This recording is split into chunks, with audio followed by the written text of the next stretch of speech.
You are holding a cup of coffee right now. Or you were 10 seconds ago. Set it down for a second. Feel how heavy it is in your hand. That weight feels permanent. It feels like a law that has never once been broken. Not for you, not for your parents, not for anyone who has ever lived. But what if it just stopped? Not forever. Just 10 seconds. What would actually happen to you, your coffee, and everything else that isn't nailed down? Gravity is the quietest force in your life. You never think about it. You never thank it. It just works, silently, every second, pulling you toward the center of the Earth at roughly 9.8 meters per second squared. Isaac Newton wrote that number down in 1687 in a book called The Principia, and humans have been living inside his equation ever since. But Newton never explained why gravity exists. He just measured what it does. It took another 228 years, and a physicist named Albert Einstein to figure out that gravity isn't really a pull at all. It's a warp. Mass bends space and time around it, like a bowling ball resting on a stretched trampoline sheet. You're not being pulled down. You're rolling toward the dent that Earth makes in the fabric of the universe. So here's the question. What happens if for 10 seconds that dent disappears? The first thing you'd notice is nothing. Really, nothing. For the first fraction of a second, your body wouldn't know gravity was gone. Your inner ear is still catching up. Deep inside your skull, there's a tiny structure called the vestibular system, and inside that, tiny calcium crystals called otoliths sit on a bed of hair cells, constantly reporting which way is down. Researchers like Lawrence Young at MIT have spent decades studying what happens to this system when gravity disappears, mostly by watching astronauts adapt to microgravity on the International Space Station. And what they found is strange. Your inner ear doesn't detect the absence of gravity. It detects the absence of a signal it expects. For a moment, your brain simply assumes nothing has changed. Then your body starts to drift. Not fly, not launch, drift. Anything not touching the ground or fixed to something solid would begin floating upward, ever so slightly, carried only by whatever momentum it already had. Your coffee would lift out of the cup in a slow, wobbling sphere, because without gravity pulling it flat, surface tension takes over completely, and liquids in zero gravity form perfect floating spheres. NASA has filmed this 1,000 times in orbit. It's oddly beautiful.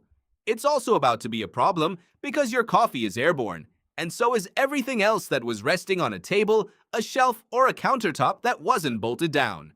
Now think bigger. 10 seconds is not long, but it is long enough for the atmosphere to notice. Air has weight. You don't feel it because you've spent your entire life submerged in it, like a fish that's never known dry land. But the atmosphere is being held against the planet by gravity, the exact same way you are. Remove gravity, and the air above you stops being held down.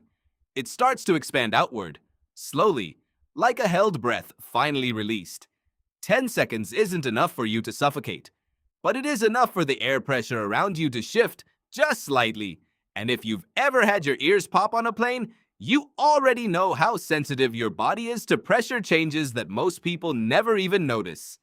Meanwhile, water is doing something even stranger. Oceans are gravity's biggest hostages. The tides you've watched roll in and out your whole life exist because gravity, mostly the moon's, is constantly negotiating with Earth's gravity over where the water goes. Kill gravity for 10 seconds, and every ocean on the planet would begin to dome upward, bulging away from the surface because there's nothing left holding it down. It wouldn't tsunami. It wouldn't even really move that far. 10 seconds isn't nearly enough time for physics to finish the sentence, but it would begin.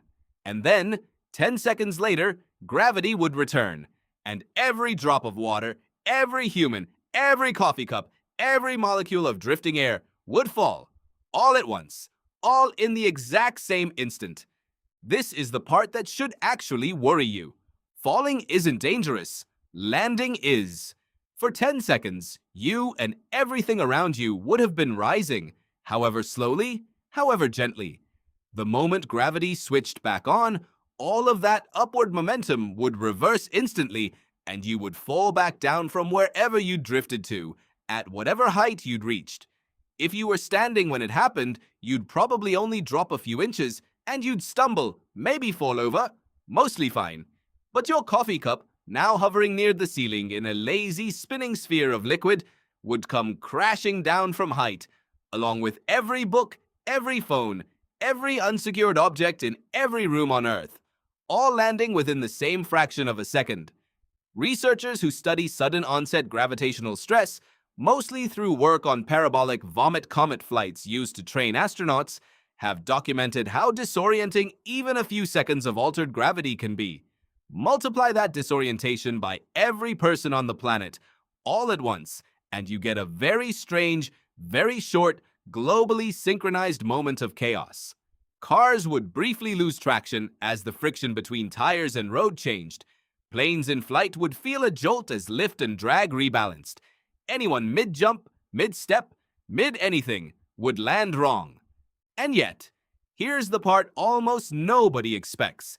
10 seconds without gravity would not end civilization. It would not crack the planet in half or fling the oceans into space, the way movies love to imagine. It would mostly just be strange, disorienting, slightly dangerous in specific isolated ways, but survivable almost everywhere, for almost everyone. The scale of gravity's power isn't in its intensity, it's in its permanence. It's not strong because it's dramatic. It's strong because it never ever stops. Which brings you back to your coffee cup sitting quietly on the table in front of you right now, doing absolutely nothing remarkable. You've never once had to ask it to stay there.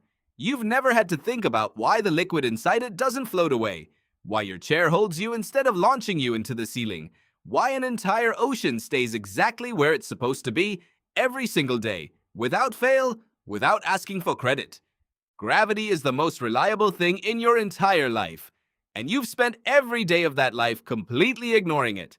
Maybe that's the real twist, not what would happen if gravity stopped, but how rarely you've ever stopped to notice that it hasn't.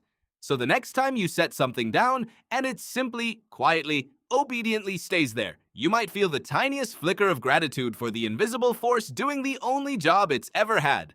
Because somewhere, deep in the fabric of space and time, the universe is still bending itself just enough to keep your coffee exactly where you left it.